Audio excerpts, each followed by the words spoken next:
with Intention, podcast where we bring you stories from around the globe. Hello and welcome to Rise and Thrive Mornings with Intention. And today I welcome Punya Barua to our podcast. Welcome. How are you today? Thank you for having me, Eva. It's lovely to be with you. Thank you so much. And we're excited to jump right into this wonderful podcast as there's so many things I want to cover. But first, please tell us a little bit about yourself and where are you from, please? Okay, I'll start backwards. Culturally, I am from India, but I live and I've adopted Australia. So Australia is my current country. And anything more? Do you want me to go on this? I can talk for ages on my countries. We'll jump And into what? a lot of different areas, so we'll have more than enough room to talk about personal and business and all the good stuff. So actually, let's jump into your personal journey then a little bit. So you have built a career that blends academia, corporate experience, and human-centered leadership. What defining moment shape your perspective and what true leadership really is? Let's start with that. Okay, so defining moments, I think there have been quite a few relocations in my life. I have moved quite a few cities, even within India and then outside. So I've lived in five cities over these few years that I'm born and on this earth. And I have traveled and worked in, well, that means when I've traveled and worked, I've been there repeatedly for quite a number of times in practically all the major cities of India and some small towns, and the same with Australia. So all of these cities have made a major impression on me because I find that unless and until you are with a city, you never really learn from it. And with a city, in the sense, and what I mean to say is, if you're just holidaying and you go to one particular city or you go to one particular country, you don't really get the essence of that country. It's only when you're working there for some time and you're actually doing what the ordinary people living in that city do, that's when you really understand the essence of that particular city or that particular. So that's what I mean by, with the city. So yes, I think those moments, because I always like to become, I don't like to be a foreigner in any place where I've been. I like to blend in. I like to be part of that city so that nobody should be able to say that, oh, you're touring or you're a foreigner or you're visiting. It should be like, oh, but you've been in this city for some time. So that's difficult to do, but that is exactly what I find very exciting about new cities, new places that I go and live in, to learn about it, to accustom myself, to acculturize myself to those particular cities or places that I've been to. So I think, yeah, all of them have been my turning points. And about leadership, I think leadership is evolving at this juncture of business life, the political scenarios, the economic scenarios that we are in. Business is extremely dynamic. It's a volatile, uncertain, complex, ambiguous world where we are living in right now, where business is concerned. So it's very complex, multi-layered, and this is a very challenging time for all decision makers, whether you are a small business owner, whether you are business owner of a huge giant company, does not really matter. The risks are still there. The magnitude might be different, but there are quite a few risks. There are quite a few hedges that a person has to do and take and ride over it or tide over challenges that we are facing. So, true leadership at this juncture would mean, and I mean absolutely context based currently, is being adaptable, being collaborative, being able to bring out the best in yourself, which is being able to blend your inherent leadership qualities with your learned or keep growth mindset leadership qualities that you're learning all the time now, and blending that together to be a perfect self. And perfect is a word in quotes. Wonderful. Um, I want to go now shift a little bit to you being an author, something we both share, and you've been in multi different books. But today I want to focus on unshakable leadership. So when you hear this phrase, what does that mean to you personally, not just professionally? I think I can't differentiate between personal and professional because I think they both merge together. And after all, we are just one human being. So, the different masks that we wear, that might be different. But underneath those masks, we are the same human being. We are the same entity. So, whether if you are unshakable at work, you're also unshakable at home. It's not any ways different. Maybe the contexts are different, maybe the scenarios are different, but the essential person that you are, that remains the same. So from that perspective, unshakable leadership would mean a person or that kind of a leader who has been able to move with the times, ride the challenges, and gracefully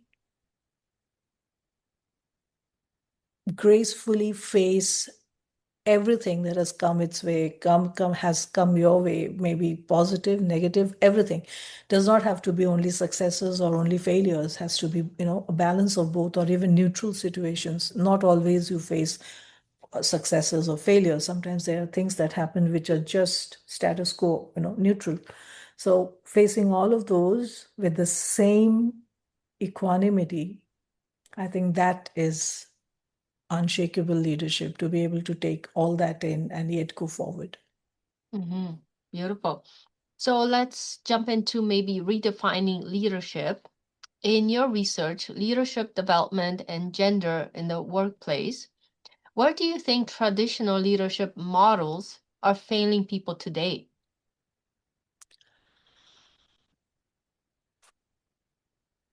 It's not that the leadership models are failing. It's just that the context has changed a lot. So if you go back to what transformational leadership spoke about, the essence is still the same. But because the context has changed, because the speed is so high right now, we are in such an intense world that the lens through which you're looking at leadership has changed. Hmm. It's the needs that the requirements of a leader has changed. So all the leadership styles, whether behavioral or situational, that you have had over now, from way ago, they're still relevant. It's not that they're irrelevant.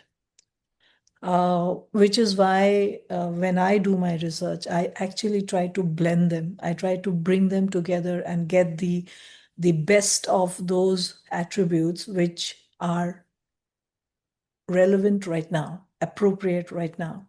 So that's what I work with currently. So if I'm wearing the hat of a researcher, that is what leadership development researcher, that's exactly what I'm doing.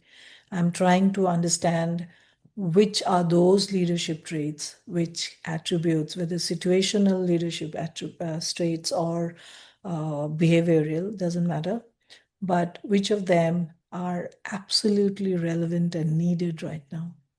Hmm. So that is how I think leadership development is shaping too. And which is why, there are so many different types of leadership styles which are coming up. And we're just trying to understand which one is really going to fit in or give the best answers. Mm-hmm.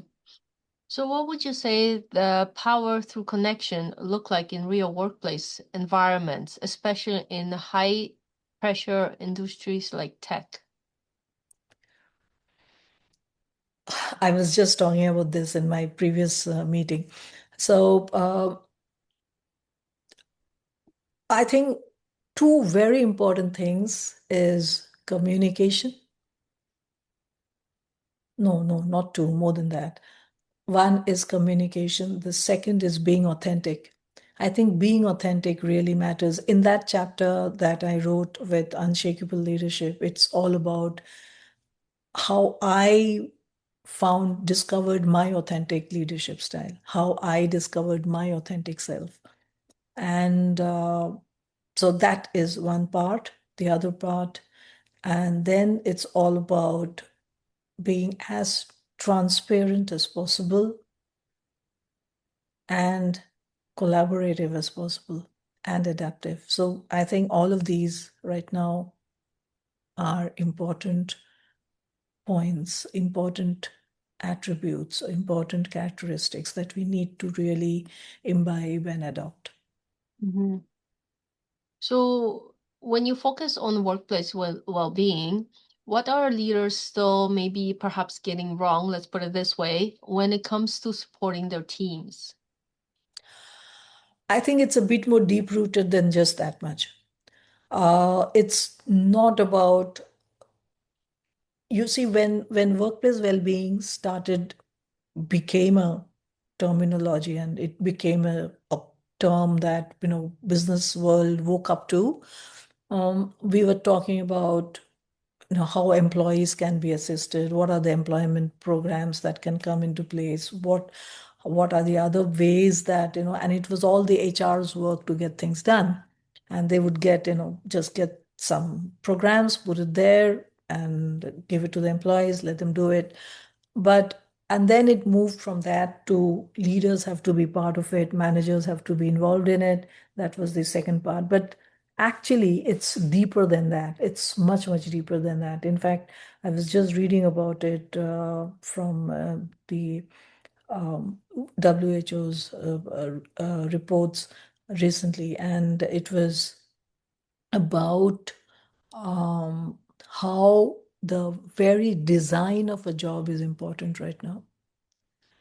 It is very important to give proper boundaries to what is the job made up of.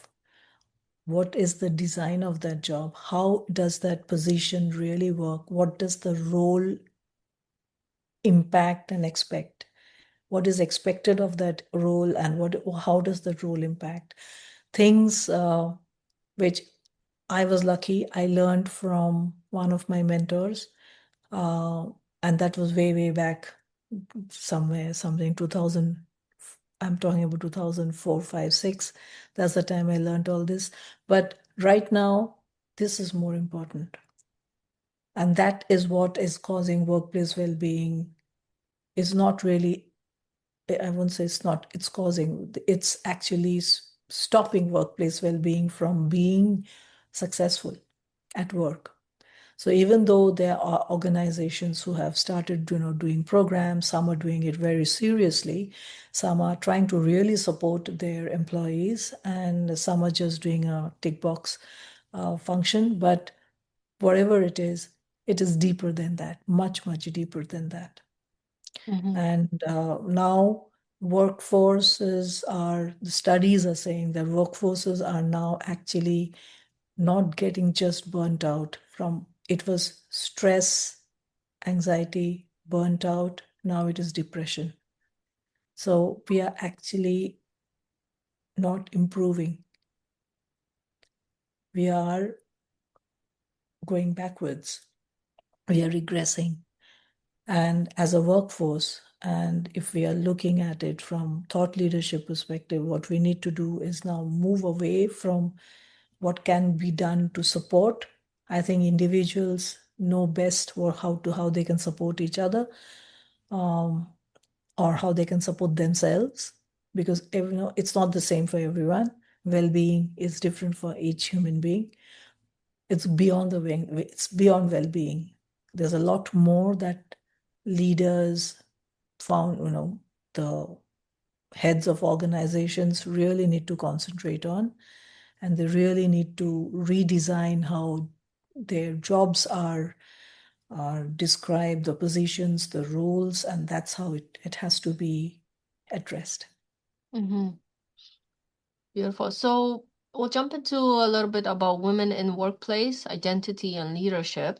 From your research and experience, of course, what unique challenges perhaps do women still face in leadership, and how can they rise without, maybe losing themselves? Let's put it that way for now.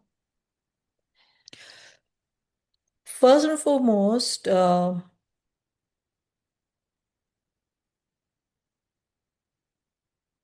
women, the work that they are doing, and there are women helping women. There are women leaders who are creating pathways for other women to come through.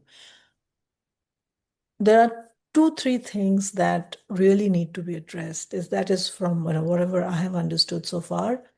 One is it has to be based on merit, not just because you are a woman and we need to have a woman on the board, so just take someone and put it there. It has to be based on merit. It has to be based on someone who really can stand up to the men and not be used as a puppet. So that's the first thing. And that is somewhat being addressed now. It has started. I mean, organizations have started addressing this. The second thing is to support women when they are raising their children, when they get pregnant, um, when they go through miscarriages, when they are supporting young children, infant children, when they are caring for their families, which men could also be doing, for their parents, aged parents, and things like that. So there needs to be a support system here, which is going to help young mothers, young families raise good kids, because raising kids, you will know that very well. You have right now, you are dropping children to school. So this is something that you will definitely resonate with. Um, Very, very important that there is a support system which is strong.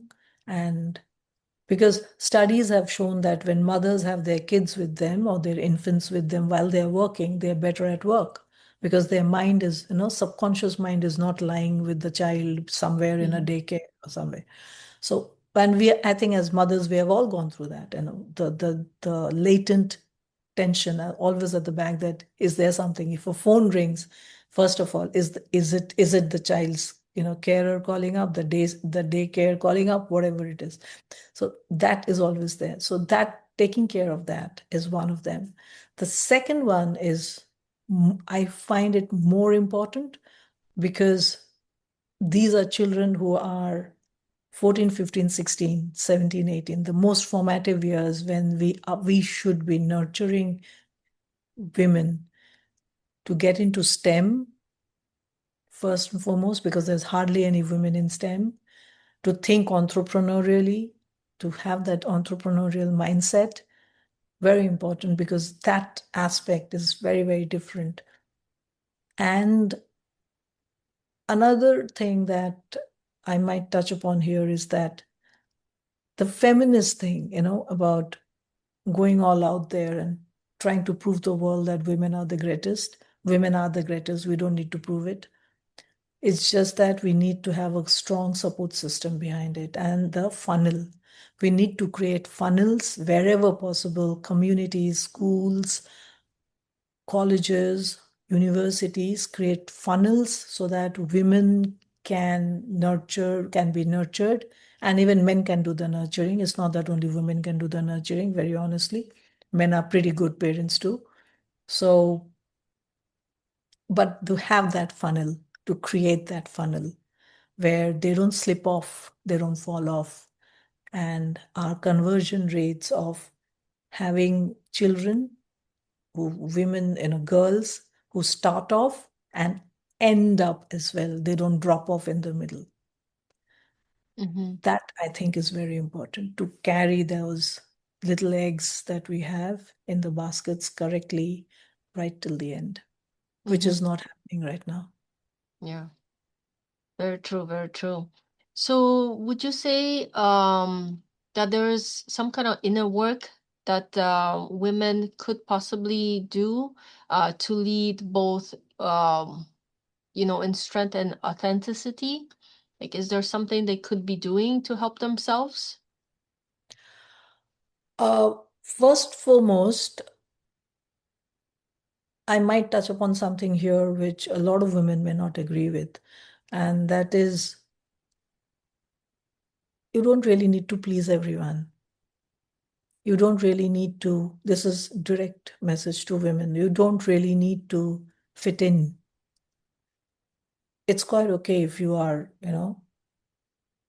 not a ballet dancer, not a piano player, and you want to do something else altogether.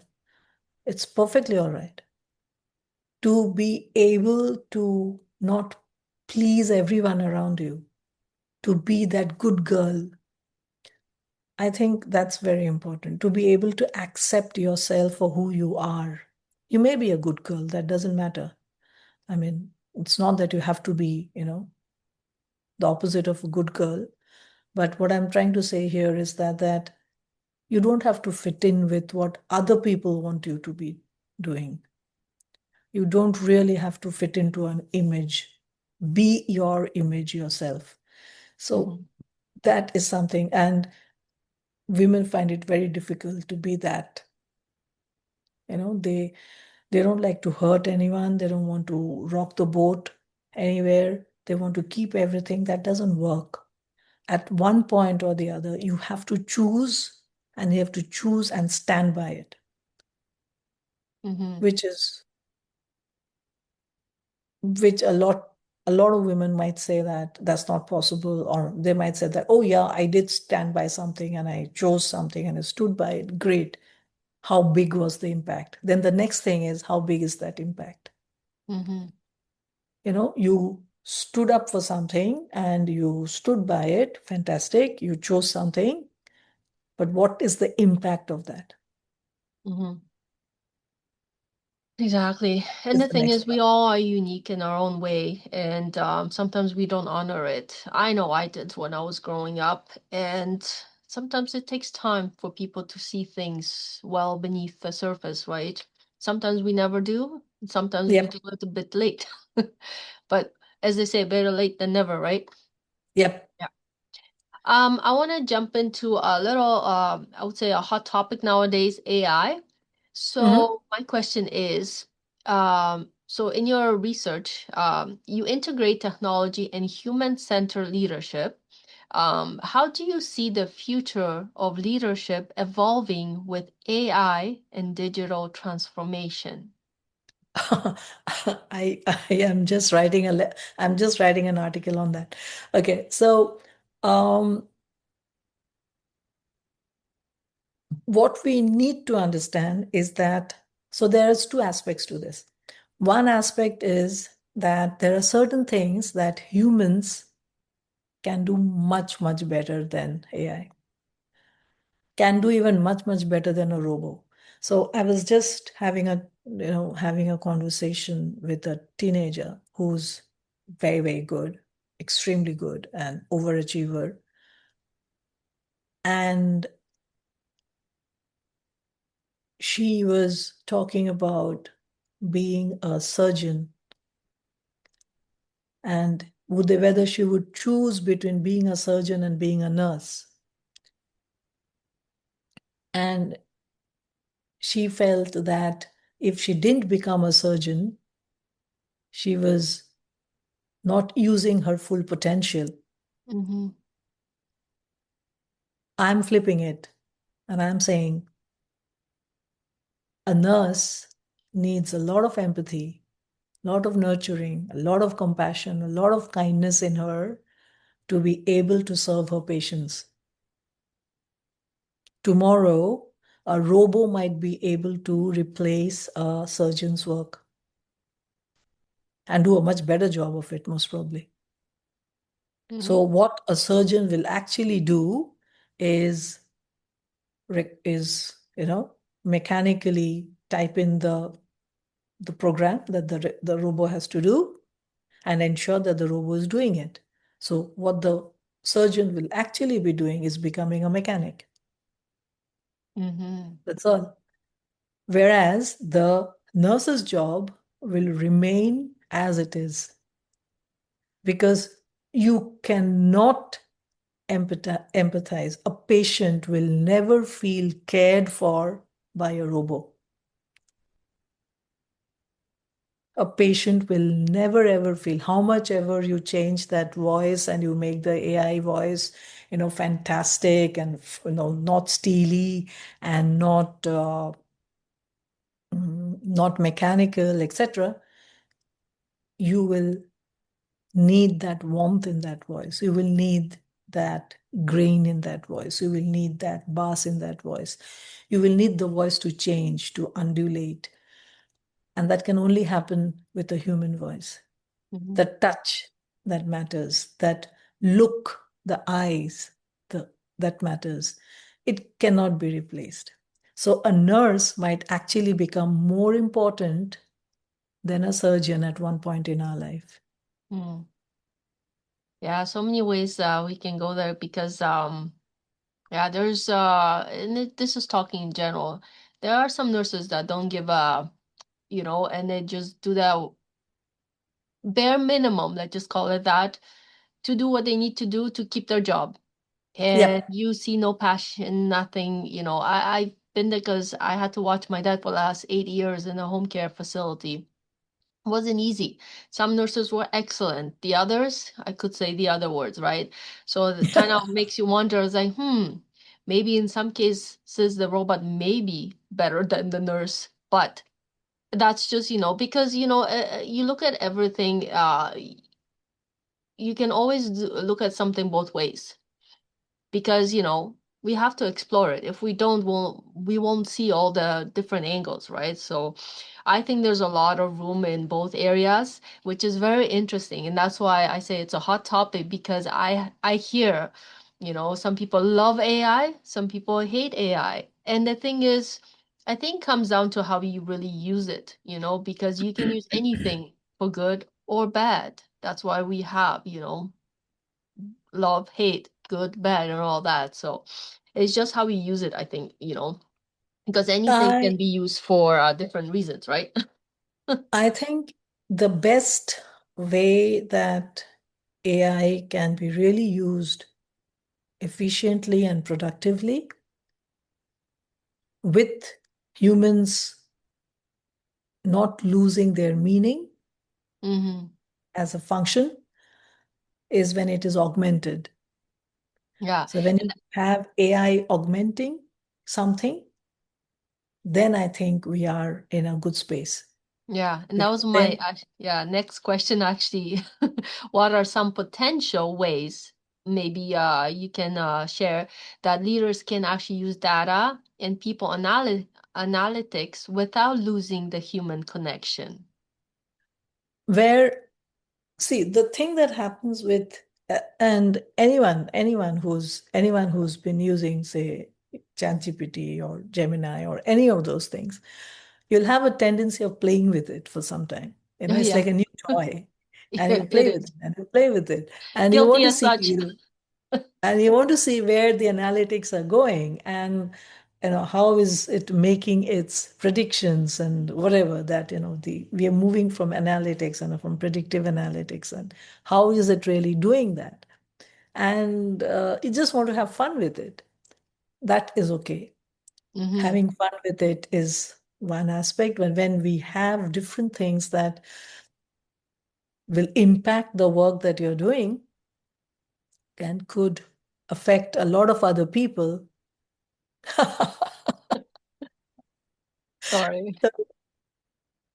Then you have to inject your thinking into it Mm-hmm. every time, every time, every time that you're doing something. And you've got to ensure that your the way you AI is being used is going to really help what the ultimate product without taking away your uniqueness, your distinctiveness, which is how you differentiate from the AI, and also how you present the work. So, like, I'll give an example. So I was working with my son and we were doing some posters, and I was having fun with, because now in ChatGPT you can actually put words and they come up with posters, Yeah. and having fun with that. And he was like, that looks so AI generated. I said, okay, so then let's do it another way. And then I shifted to Canva and I did the main things myself and I put it there. And then I added enhancing it Mm-hmm. with using Canva's tools and all that. And that was, I think, much better. So the end result. So I did the main work. The same thing I can talk about when I'm writing. When I write, I first write. And then when I'm editing, I use the AI to edit it for me, to the sentence structure, making it simpler, making it easier, grammatically keeping it correct, knowing where to break the content into paragraphs. Those kind of things, I use the AI. Yeah. The I writing, the content is mine. Yeah. Yeah, exactly. As long as, I was showing this book because I was also curious when I went into it. Because you know what, anytime, like, just like anything, you're cooking, right? For example, I know it's off topic and not AI, but let's say you're cooking and then you feel like there's something missing in it. So of course you want to be like, okay, well, if I did this, would it make it better? Or if I added this, you play with it. So same with the AI when I'm writing something, because of course I'm an author too. And English obviously is not my first language. That doesn't mean I'm lowering myself to any means by checking a dictionary or AI. But if I gotta look through pages of dictionary where I can just type in something, instead of spending maybe 2 hours on something, I'll spend 5, 10 minutes. And then for me, I can accomplish something I'm working on a little faster and then gives me time to, for example, maybe spend time with family. So see, I'm, exchanging for a different value in my personal use, right? So I think there's nothing wrong with it to polish something to make it a little bit better, whether it's AI writing a little paragraph and just making ends meet, so it flows, or cooking and it's like, hey, AI, I have this, and that. Would you recommend something? And sometimes it gives you something you never thought, you know? So I think it's beneficial, but again, I agree like 100%. As long as your soul stays with it and not just all I think it's good use of technology. Um, but again, everybody has their own opinions, and this one's mine, and we all are entitled This is difficult, but yeah, it's very difficult. It's very addictive. yeah, If you're continuously playing with it and you're getting outputs, oh, in 30 seconds you get an output, 45 seconds you get an output. It becomes addictive. So that awareness, having that self-awareness that these are the extra actions I took with the AI, which was not yeah, needed and had to be done by me. yeah. That is self-awareness. That is awareness knowing that, okay, so these are the places where AI cannot replace me and Mm-hmm. I need to do them. So this is the time I need to give to the work. And then after that, I can save that much time. Yeah. I always say everything has is within limit, like my mom also says, anything in excess is not good, and we know that, right? And that goes the same with AI and technology. So, I think it's Balance. a topic we could talk about all day. That's true. That's true. So Balance. It's balance. exactly. So quickly, oh, sorry. So quickly, let's go over, because we mentioned that one book. Let's share with the audience what other two books you have and where they can find them. And then I believe you mentioned something about a co-pilot or a pilot project you're launching. So could you touch on that a little bit before we finish off today? Okay. Um, so there are two other books which are coming up. One is Inspired Metamorphosis, where I just it's an anthology again, so I will be having just one chapter there, and it talks about my childhood's not my childhood, my adolescent days, and when I was very very shy, which I'm actually an introvert. I'm not an extrovert, which many people don't understand. Most probably, I'm an autrovert. It's a new definition that has come through, and I may be that. Um, and I was discovering that part of myself where I had to learn how to be socially uh, poised. That's a good word to use, and to know really how to socially exchange and talk and make small talk and things like that. So that is that transformation that I have I shared in that book. Uh, and there's another one which talks about how did I decide to become an entrepreneur and why did I decide to start my own firm. And so that journey, that entrepreneurial mindset that I adopted, because I was working before that. I was in corporate work. So working mindset, when you're working for somebody else, the mindset is different from having an entrepreneurial mindset, very different mindsets. So taking that jump and saying, taking that leap and saying that, yes. And the word jump actually came before leap is because it was a jump. It wasn't a leap. I just jumped and I said, okay, this is what it is, landed there. So yep. So that is what the other chapter is about. It's a leadership anthology. I'll give you the name. I'll have to bear with me for a moment. The name is,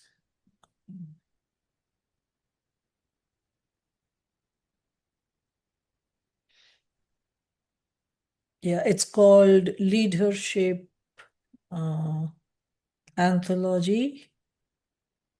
That's what it is called. Okay. So, And it's on so that, Amazon, correct? I'm sorry. And it's on Amazon. Yeah, these will come on Amazon. They are not yet published, so they will be right now. I believe there are edits happening and things like that, Okay. and but it will be launched soon. I have another book which is not it's an academic book, so it has got case studies. It has got it's on workplace well-being, and that's on Amazon too. And that talks about the practices that are currently being used for on workplace well-being or deterrence. What are the factors? What are so challenges that are shaping workplace well-being? So that is what is that book came out in 24, so Hmm. 2024. So that book is also available. So yeah. Awesome. Brilliant. Well, thank you so much for sharing. I have just a couple more questions for you. If you could leave every listener with one powerful shift in how they see themselves as a leader, what would that be? Look at yourself in the mirror and see what you like. If you like anything there, note them down. And if you don't like anything there, note them down too. Awesome. But you have to be very, very sure that you are really looking at yourself in the mirror and not, there are no excuses, there's no gray zone, there's no fog, there's nothing else. Just you and the mirror and the reflection. Awesome. Love that. And one last official question of Rise and Thrive Mornings with Intention. Question is, how important do you think is to set intention first thing in the morning? in the morning, I do it all the time. You So do it for all the me, time. Oh, I like so it. so I have intentions that has milestones. So if I reach a milestone, my next intention happens, and then my next intention happens. So for me, it happens all the time. It is if I'm cooking something and I cook from scratch. I don't use preservatives. I don't use preserved stuff. Nothing. I cook from scratch. I don't cook every day of the week, but I think 3 days a week is what I cook.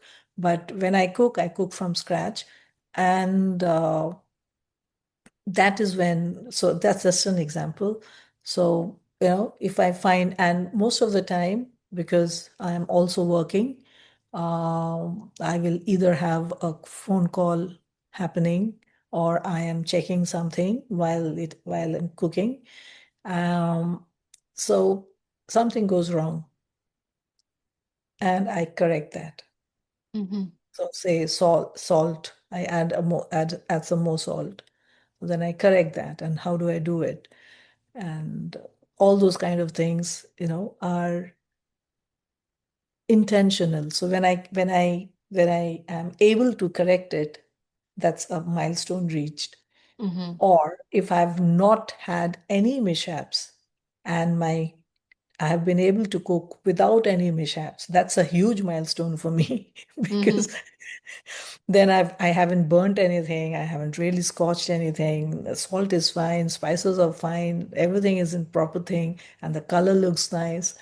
The texture is good. So that's that day. There's a big, huge milestone reached, and so then the next intention happens that okay, so can I try the other recipe that I was thinking of? So, yep. So I keep the moment I reach a milestone, my next intention happens. Yeah, that's beautiful. I ask every guest that on the podcast to see what people think, how they think, what it means to them. So this is very beautiful. So we want to close on this. So thank you so much for watching today. Thank you for being a beautiful guest with me today. Thank you. And of course, all the information will be shared in this video, how to get in touch with Banya. So thank you so much. And I invite everyone to watch our 100th episode, which is going to be coming up pretty soon. So thank you and have a wonderful day, everyone. Take care. Bye bye. Congratulations, Eva, on your 100th.